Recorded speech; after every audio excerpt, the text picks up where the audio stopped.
खुलुमबाय लोगोसे गासैबो मानगोनां मेलेमजिबि रायजो राजा नोंथांमोनखौ फिन खनसेबाव आंनि बे गोदान भिडिअ बरना लाग्रोनाय जाबाय। प्रमद बर' बिथाङा जाबाय सासे सेल्फिश थगायसुला आखुनि लिडार आरो दैदेनगिरि। दिनै प्रमद बर' बिथाङा बुहुमनि साफ्रोमबो बर' फिसाफोरखौ बबे मोनसे एंगेलजों बाथ्रा बुंनानै थगायबोदों, बबे मोनसे एंगेलजों बाथ्रा बुंनानै समायखिरा लानानै दिनै थगायबोदों, बे बाथ्राखौ दिनै बुहुमनि साफ्रोमबो बर' फिसाफ्रा दिनै गोथां फोरमान मोनदों बे थांनाय 2027 जानुवारि बिटिआर एग्रिमेन्टनि गेजेरजों। पर्बतजरा बासबारि फाग्लिजरा ओनसोलनि हाखौ आदानि कम्पानिनो होनो थाखाय प्रमद बर' बिथांमोन बायदि माखासे सेल्फिश लिडारफ्रा दिनै नांथाब नाजानानै बै ओनसोलनि मानगोनां रायजो राजाफोरखौ माबायदि हेरेसमेन्ट होदोंमोन, हेरेसमेन्ट खालामदोंमोन, बे बाथ्राखौथ' बुहुमनि साफ्रोमबो बर' फिसाफ्रा दिनै गोथां फोरमान मोनदों। दा बेनिनो सायाव मोनसे आपडेटखौ नोंथांमोननि सेराव लानानै फैनाय जाबाय। बनसु ओमफ्राय असम ट्राइबेल स्टुडेन्टस इउनियन ज' फैदों, बे फाग्लिजराव खबर लाना फैदों। खबरा जाहैबाय दासिम जे आदानि कम्पानिनि जे बेयाव टार्मिनेल पावार प्रजेक्ट खालामनायनि बिटिआर गभर्नमेन्टआ हा 3600 बिगा दखल खालामदों। बिनि सायाव जोङो मोजां गाज्रि खबर लाना फैदों। आरो इन दा मिन टाइम जोङो आसाम गभर्नमेन्टनिफ्रायबो बिसिनि जानाखि माबा भेन्यु सोलायनाय बेखौ जों खबर मोनदों। बासबारि फाग्लिजरायाव जायाबालानो दुब्रिनि बबेबा मोनसेयाव लांगोन होननानै आसामनि चिफ मिनिस्टार मानगोनां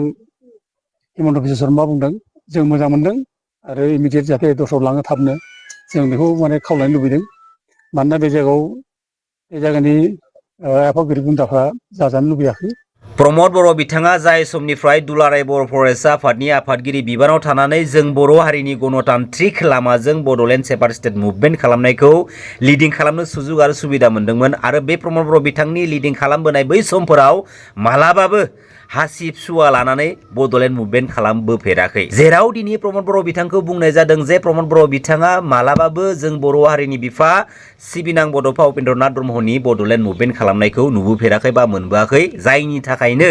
दिनै प्रमद बर' बिथाङा जों बर' हारिनि बर' फिसाफोरनि गोसो सिंनि जा दुखु, जा हास्थायनाय, जा हाबिलास बेखौ हमदांसनो हायाखै। जेराव दिनै प्रमद बर' बिथाङा जोंनि बिटिसि काउन्सिल पलिटिकेल सिस्टेमाव एन्ट्रि मारि फैनाय लोगो लोगोनो गावनि आखायाव थानाय साधारन बे पलिटिकेल पावारखौ माने मोनबाय थागोन बायदि माखासे आखु दिन्थिनायखौ माने नुनो मोन्दोंमोन। सिबिनां बड'फा उपेन्द्र नाथ ब्रह्मनि गोथार आइडिअल'जि फिल'सफिनि बिखायाव गसंनानै बुहुमनि साफ्रोमबो बर' फिसाफोरनि सिगाङाव आं CM मन्त्रि मिनिस्टार जानो थाखाय सोमावसाराखै। जेब्ला समसिमहालागै सेपारेटेड बड'लेण्डआ जाया अब्ला समसिमहालागै सोमावसारबाय थागोन। आरो जाय सानखालि सेपारेटेड बड'लेण्डआ जागोन बै सानखालि आंनि डायरिया प्लुस स्टप जागोन होननानै प्रमद बर' बिथाङा बुंनानै समायखिरा लाबोदोंमोन, नङा होमबा? दा बेफोरबायदि लिडारा बे थांनाय 2027 जानुवारि बिटिआर एग्रिमेन्टनि उननिफ्राय बिटिआरआ मुङानो बेसेबांबा गेदेरखानो जाय बे प्रमद बर' बिथाङा जों बर' हारिनि गणतान्त्रिक लामानि बड'लेण्ड मुभमेन्टखौ दिनै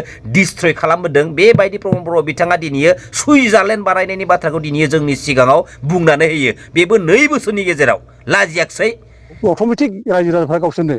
हासिब लाना ओंखारदों। आरो बे हासिब लाना ओंखारनाय आन्दलननि मोनसे सेकेन्ड फेज बियो उपेन्द्र नाथ ब्रह्मनि समनि। बिनि सिगां बे फाग्लिजराव जानाखि आन्दलन जाबाय, बिनि सिगां आन्दलन जायाखै।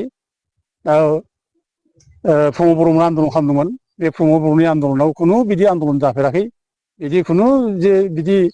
गिलु बालु पुलिसजों सौग्रावलायनाय, पुलिसजों नाख्रोब नासि जालायनाय आन्दलन बिदि नुफेराखै, खोनाफेराखै प्रमद बर'नि समाव। दा ओंखायनो प्रमद बर'खौ बुजिनो सेस्था खालामा बिसोर जे रायजोनि रिएक्सना मा, रायजोनि रिसेन्टमेन्टआ मा, रायजोनि खुद्रिनाया मा, बेखौ बुजिनो सेस्था खालामाखै। रायजोफ्रा खुद्रिब्ला जे एखेबारे बिराद मोनसे माने जुजिनायनि मोनसे स्पिरिटजों जे हासिब लानो ओंखारो बर' हिनजावफ्रा, बेखौ बे बुजियाखै। आरो बेनि मोनसे लेसन बे मोनाखै। माने बड'फा उपेन्द्र नाथ ब्रह्मनि आन्दलननि सोमोन्दै बे जेबो मिथियाखै, जेबो गियान गैया। जान देंगे राज लेंगे बिनिफ्राय आन्दो सिं सिङाव मुझे बिटिसि काउन्सिल में CM बना दो बेफोरबायदि स्टाइलनि बेनिफ्राय बे थांनाय 2027 जानुवारियाव मानाव गेदेर NDP ब्रादार्समोनखौ थगाय थसि खालामनानै खायदा बोराय बाहायनानै बै आसाम स्टेटनि सानैसो नन ट्राइबेल लिडारफोरनि आइथें हमनानै बिटिसि काउन्सिलाव दिनै प्रमद बर' बिथाङा CM नि सियारखौ मोननो हादों। आरो बेखौ मोननायनि माखासे गोबां जाहोनफोर दं। जों दिनै एसेबाबो माने साननानै जों हमदांनो हायो जेरै फर एग्जाम्पल बिटिसि एकर्डनि गेजेरजों लाबोखानाय माखासे मोनथायफोरजों लोगोसे बिटिसिआव थाखानाय माखासे डिपार्टमेन्टफोरखौ आसाम स्टेटआव हरफिननायनि दान बान्था महरै बिटिसि काउन्सिलाव प्रमद बर' बिथाङा CEMनि शेयारखौ मोननो हादों बेनि अनगा जेबो नङा दिनै न'आव थाखानाय मुवा बेसादखौ गुबुन रायजोआव हरनांगौनि मा दरखार दं न'आव थाखानाय मुवा बेसादनिफ्राय साबसिन हामसिन मुवा बेसादखौसो नों नोंनि न'नि सिथ्लायाव नोंनि न'नि लांगोनायाव नों लाबोनानै दोनफैनो हानांगौमोन नाथाय बेसे लासिंसिंनि बाथ्रा गावनि गोसोनि लुबैनायखौ थांखि सिमांखौ सुजुखुमानानै दोनखुमानाय जा मोनसे सिमां जा मोनसे हाबिलास बेखौ जाफुंहोनो थाखायनो दिनैयो प्रमद बर' बिथांमोन बायदि माखासे सानैसो सेल्फिस गावनिखौल' मिथिग्रा गावनिखौल' लुबैग्रा गावनि थाखाय गोदै गोदै बाथ्रा बुंनानै जों बर' फिसाफोरखौ थगायबोनाय बेफोरबायदि माखासे लिडारफ्रा दिनैयो बेबायदि जोंनि न'आव थाखानाय मुवा बेसादफोरखौ दिनैयो बिटिआर बायदि मोनसे एग्रिमेन्टनि गेजेरजों खोमानानै फैजोब्बाय जेराव दिनैयो प्रमद बर' बिथाङा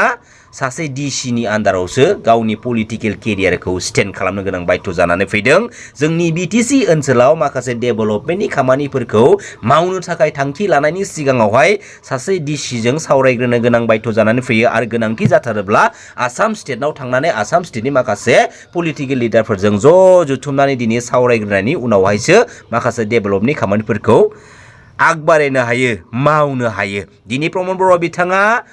थांनाय 5 इयार्सआव आसाम स्टेटनि चिफ मिनिस्टार मानगोनां हेमन्त बिश्व शर्मा सारनि उन गिदिं गिदिंनो दिनैयो समफोरखौ बाबेन होलांबाय बेसे लासिंसिंनि बाथ्रा मालाबा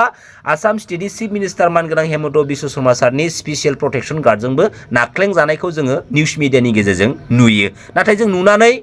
मिनिया जों दुखुसो मोनो कारन जोंनि बिटिसिनि सासे CEMआ आसाम स्टेटनि चिफ मिनिस्टारनि SPC जों नाख्लें जानायखौ नुयोब्ला एक्चुअली जों जोबोद दुखु मोनो जोंनि बिटिसिनि सासे CEMखौ माबोरैहाय बेबायदि खालामनो हायो बेसे माने दुखुनांथावनि बाथ्रा नङा होमबा बिटिआर एग्रिमेन्ट जानाया 5 इयार्स बारलांबाय मानगोनां रायजो राजा नोंथांमोन नाथाय दा समाव माखासे NDP केडार्सफोरनि मुंनि एगेन्स्टआव केस रेजिस्टार जानानै फैबावनायखौ जों दिनै नुनो मोन्दों अब्ला दिनै बिटिआर बायदि एग्रिमेन्टखौ NDP ब्रादार्सफोरखौ लानानै बानायनायनि मिनिङा बहा थांखो मानो बेफोरबायदि हालाय हाफाय खालामनांगौ जाखो नङा होमबा मानो दिनैयो जाय एग्रिमेन्टनि गेजेरजों NDPनि A to Z प्रब्लेम इस्युफोरखौ दिनै सुस्रांनानै लाबोनो हादिया बे माबा मोनसे गनायथाव एग्रिमेन्ट जाबाय नामा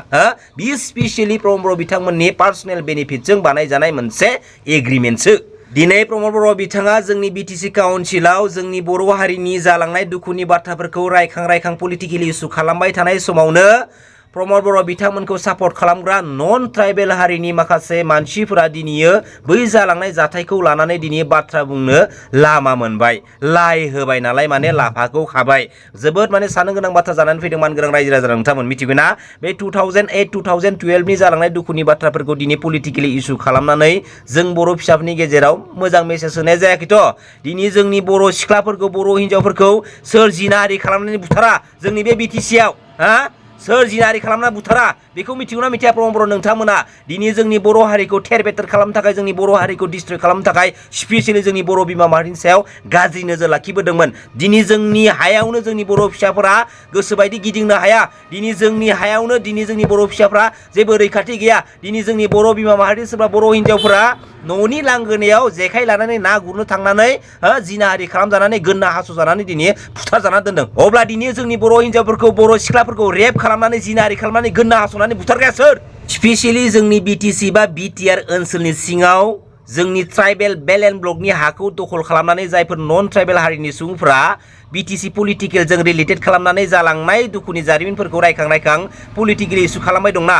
बै नन ट्राइबेल हारिनि सुबुंफोरखौ थाबैनो इभिक्सन खालामनानै होखारनांगौ सिदा बाथ्राखा दिनै जोंनि हायाव थानानैनो जोंजोंनो माने इलिगेलि पलिटिकेल इस्यु खालामनानै डायलग मारिनाय दिनै जोंनि हायाव थानानैनो जोंखौनो दिनै अयथास खालामनाय सोरलै बिलाय आं मोनसेल' बाथ्रा बुंगोन दिनैयो जोंनि बे बिटिसि काउन्सिल पलिटिकेल सिस्टेमाव नन ट्राइबेलनि मानसिफोरखौ पलिटिकेलि एसेबां माने भेलु होनानै जेबो लाब गैया बे UPPआनो जा बा बे BPFआनो जा जेबो भेलु होनाङालै सिदा बाथ्राखा नंगौना नङा मानगोनां रायजो राजा नोंथांमोन गोजोन्थों खुलुमबाय जय बर' हारिनि जय बर' बिमानि